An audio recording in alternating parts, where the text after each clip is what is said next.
মনে হয় ওই দাদা সাহেবের হাত আছে। মনে হয় নয়, 100% হাত আছে। I am sure. স্যার, মাস্টারমশাই ধরে নিয়ে এসেছি স্যার।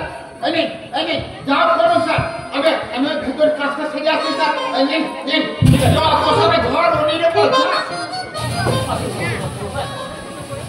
এত রাতে আপনাকে বিরক্ত করলাম, তার জন্য আমি দুঃখিত।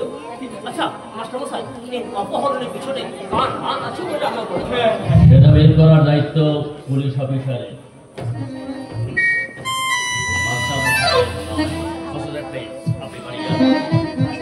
মাস্টারমশাইকে থানায় জিজ্ঞাসাবাদ করার জন্য আমি ডেকে পাঠিয়েছি। তাছাড়া ওনাকে এখান থেকে যেতে বলার আমি কে?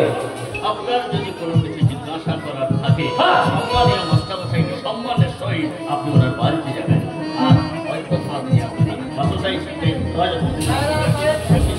পুলিশের কাজে আপনি অযথা ইন্টারফেয়ার করতে পারেন না। পুলিশের কাজ কি শুধু সাধারণ মানুষকে হ্যারাসমেন্ট করা? মাস্টারমশাইয়ের নাম নিয়ে খবর রয়েছে তাই? মাস্টারমশাইয়ের নাতি মাস্টারমশাই মানসিক দিক থেকে ভেঙে ফেলছেন, তাই মাস্টারমশাইকে থানাতে ডেকে নিয়ে রাস্তায় জিজ্ঞাসাবাদ করাটা অপরাধ। এর উচিত নয়। আমি বলে যাচ্ছেন এই আদর্শনাথ থানার ইনচার্জ আমি অরুণ রায়। আর এই সমগ্র আদর্শনগরের ইনচার্জ উনি, মানে আমাদের শ্রদ্ধেয় দাদা সাহেব। আপনি যেই হন না কেন, পুলিশের কাছে আপনি বাধা দিতে পারেন না। আমি অনেক কিছু করতে পারি,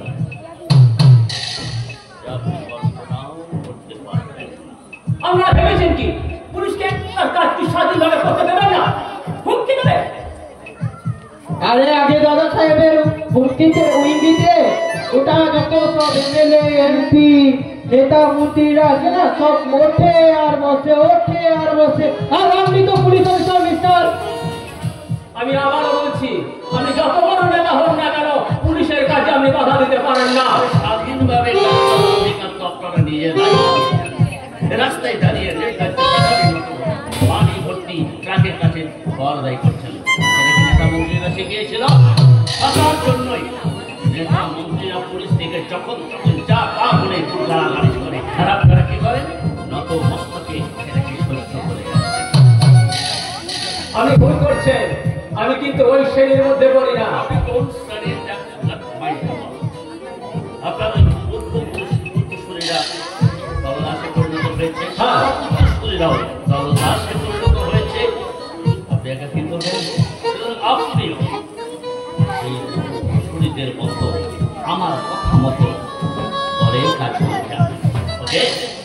আর তারা হলে সুন্দরবনের কাজ, তারা হলে ওই শেখ মন্ত্রীর বডি গার্ড করে জীবন কাটাবে। নিজেকে বিক্রি করে দেওয়ার জন্য আমি পুলিশে জয়েন করিনি। হ্যাঁ করবো, হ্যাঁ করবো। তারপরে কি হবে? সুন্দরবনের চাষাবাদ আর শেখ মন্ত্রীর বডিগার্ড আমি ভুলে যাচ্ছে, আমি কিন্তু রীতিমতো পড়াশোনা করে শেষ করেছি।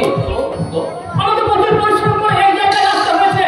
নেতা মন্ত্রীরা জনগণকে মিথ্যা আশ্বাস দিতে পারে, জনগণ যেমন তেমন আমাদের শিয়ার করে নিতে পারে, কিন্তু পুলিশের কাছে বাধা দিতে পারে না।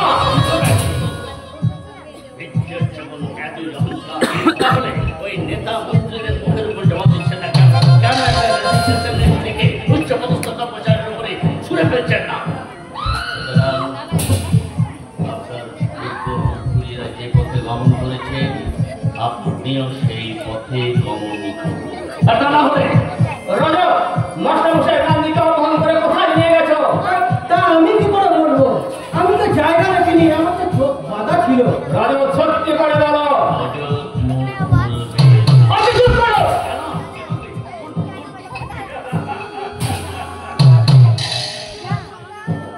আপনি ঘোরা গেল দল আমাকে খুন করতে পারে।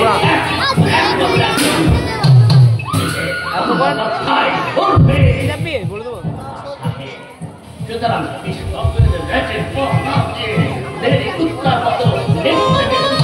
আমি যা করবো সেই মতো কাজ করে যান। তাহলে আমার সেই পুরনো কথা মনে করিয়ে দিতে হবে।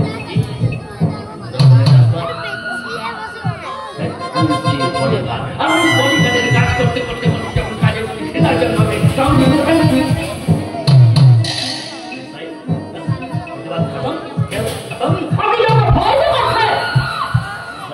লজ্জার ভয় বললে ভয়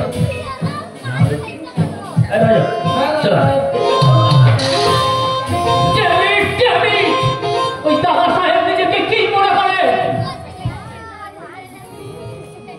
হ্যাঁ দাদা সাহেব ওই নিজেকে ভগবান মনে করেন স্যার, কিন্তু আমরা তো তাই মনে করি স্যার। এই আপনাদের মতো পুলিশের জন্য সাধারণ মানুষের চোখে এই পুলিশ আজ পুলিশে পরিণত হয়েছে। এই আপনাদের মতো স্বাস্থ্যকর মানুষ অপরাধীদের মতো মানুষকে ভগবান দিচ্ছে। চেষ্টা করে না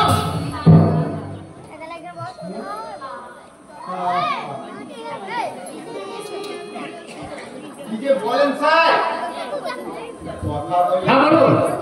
আপনার উপকার হয়। হ্যাঁ ওই দাদা সাহেবের কাছে গিয়ে দাদা সাহেবের পা দুটো একবার জড়িয়ে ধরুন, তার সাথে ক্ষমা চেয়ে নিন,